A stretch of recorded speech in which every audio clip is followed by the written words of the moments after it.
Hello साथियों, स्वागत है आपका अपने यूट्यूब चैनल कुरैशी मैथ्स पर। साथियों, जैसा कि कल अपन ने आरआरबी अहमदाबाद जोन की कट ऑफ के बारे में विस्तृत से जानकारी प्राप्त की थी, तो उसी कड़ी को आगे बढ़ाते हुए मैं आपके लिए लेकर आया हूं आरआरबी एनटीपीसी सीवीटी 1 की एक्सपेक्टेड कट ऑफ क्या रह सकती है आरआरबी अजमेर जोन की, है ना।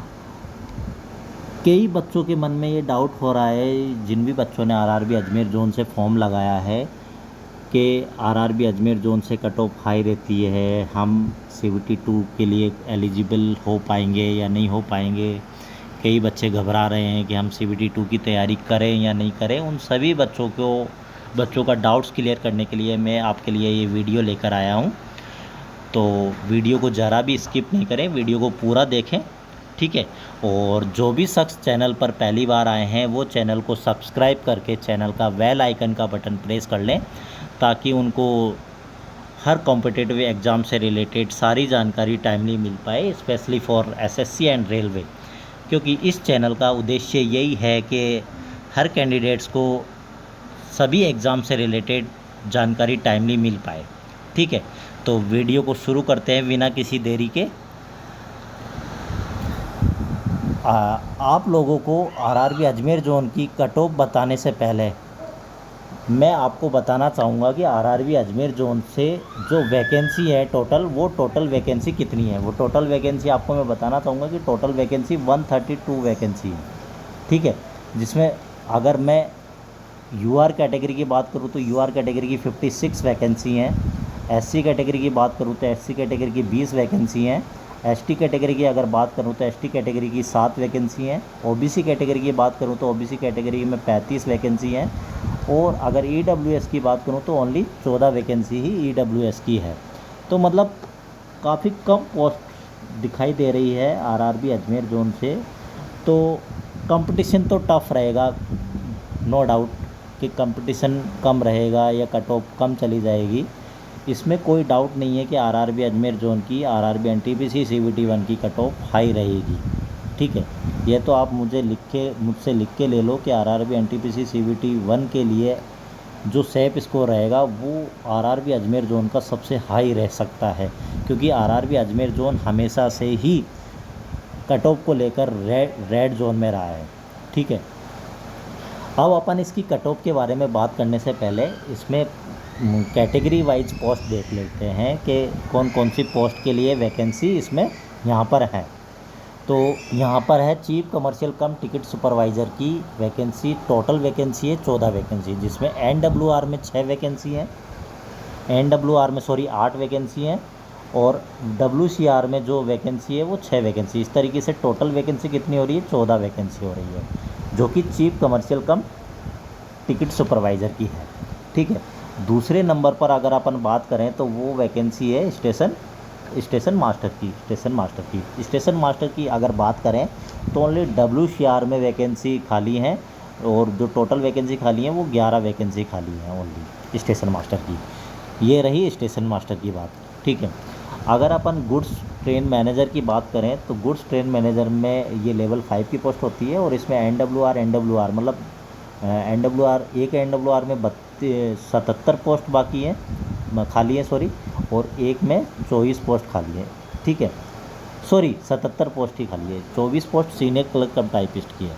तो ओनली एनडब्ल्यूआर में 77 पोस्ट खाली हैं गुड्स ट्रेन मैनेजर की, ठीक है, 77। अब लास्ट एंड फाइनल जो पोस्ट है वो अपनी बची है सीनियर क्लर्क कम टाइपिस्ट। इसमें एनडब्ल्यूआर में 24 वैकेंसी हैं और डब्ल्यूसीआर में है 6 वैकेंसी। इस तरीके से टोटल वैकेंसी कितनी है, 30, ठीक है। ये हुई सीनियर क्लर्क कम टाइपिस्ट की। अब अपन यहाँ पर आ जाते हैं सैप स्कोर के बारे में बात कर लेते हैं कि इनका सैप स्कोर अपना क्या रहेगा। सैप स्कोर फॉर सीवीटी 2, ठीक है। तो पहले बात कर लेते हैं अपन यूआर कैटेगरी की। मैं आपको बताना चाहूँगा कि जिस भी बच्चे का अगर वो यूआर कैटेगरी से बिलोंग करता है, अगर उस बच्चे का रो मार्क्स 72 प्लस बन रहा है, वो सीवीटी 2 के लिए बिल्कुल बिल्कुल क्वालिफाई होगा, वो CBT 2 की तैयारी करना स्टार्ट कर दे UR कैटेगरी के बच्चे के लिए। ठीक है, ये UR कैटेगरी के बच्चे के लिए है 72+ मार्क्स। ठीक है, अब अपन चलते हैं SC कैटेगरी के बच्चे के लिए कि SC कैटेगरी का बच्चा कितने नंबर पर सेफ है। तो SC कैटेगरी की अगर बात करते हैं तो SC कैटेगरी के बच्चे के अगर जिसके भी 55+ मार्क्स बन रहे हैं SC कैटेगरी में, वो बच्चा बिल्कुल अभी इसमें नॉर्मलाइजेशन भी होगा तो नॉर्मलाइजेशन के उसके मार्क्स बढ़ सकते हैं। तो जिसका भी रो मार्क्स बन रहा है 55+, वो बच्चा CBT 2 की तैयारी पर लग जाए फॉर SSC वो SC कैटेगरी। ठीक है, वो बच्चा बिल्कुल सेफ है CBT 2 देने के लिए। ये रही अपनी SC कैटेगरी के बच्चे की बात। ठीक है, अब अपन चलते हैं ST कैटेगरी के बच्चे के लिए। तो SC और ST में ज़्यादा डिफरेंस नहीं रहेगा। SC कैटेगरी की अगर मैं बात करूं तो ST कैटेगरी के लिए जो सेफ स्कोर है वो सेफ स्कोर है 52+। ST बच्चे का लिए बिल्कुल सेफ है, वो CBT 2 की तैयारी पर लग जाए, उसको कोई नहीं रोक सकता CBT 2 देने के लिए RRB अजमेर जोन से। अब अपन बात करते हैं OBC कैटेगरी की। OBC कैटेगरी की अगर मैं बात करूं OBC कैटेगरी की, ठीक है, तो OBC कैटेगरी के लिए जो सेफ स्कोर है RRB अजमेर जोन से वो है 68+।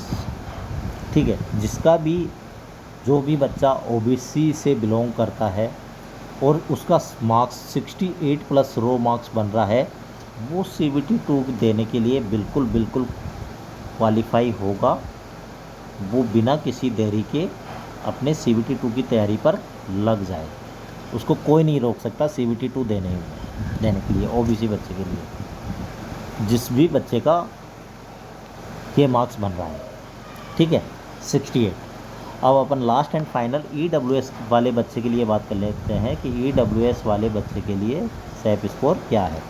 तो EWS और OBC कैंडिडेट्स, इन दोनों बच्चों की कट ऑफ में ज़्यादा डिफरेंस नहीं रहेगा। ज़्यादा से ज़्यादा आधा या 1 नंबर का डिफरेंस रह सकता है, या तो आधा नंबर ज़्यादा रह सकता है या कम रह सकता है, या फिर 1 नंबर ज़्यादा रह सकता है या कम रह सकता है।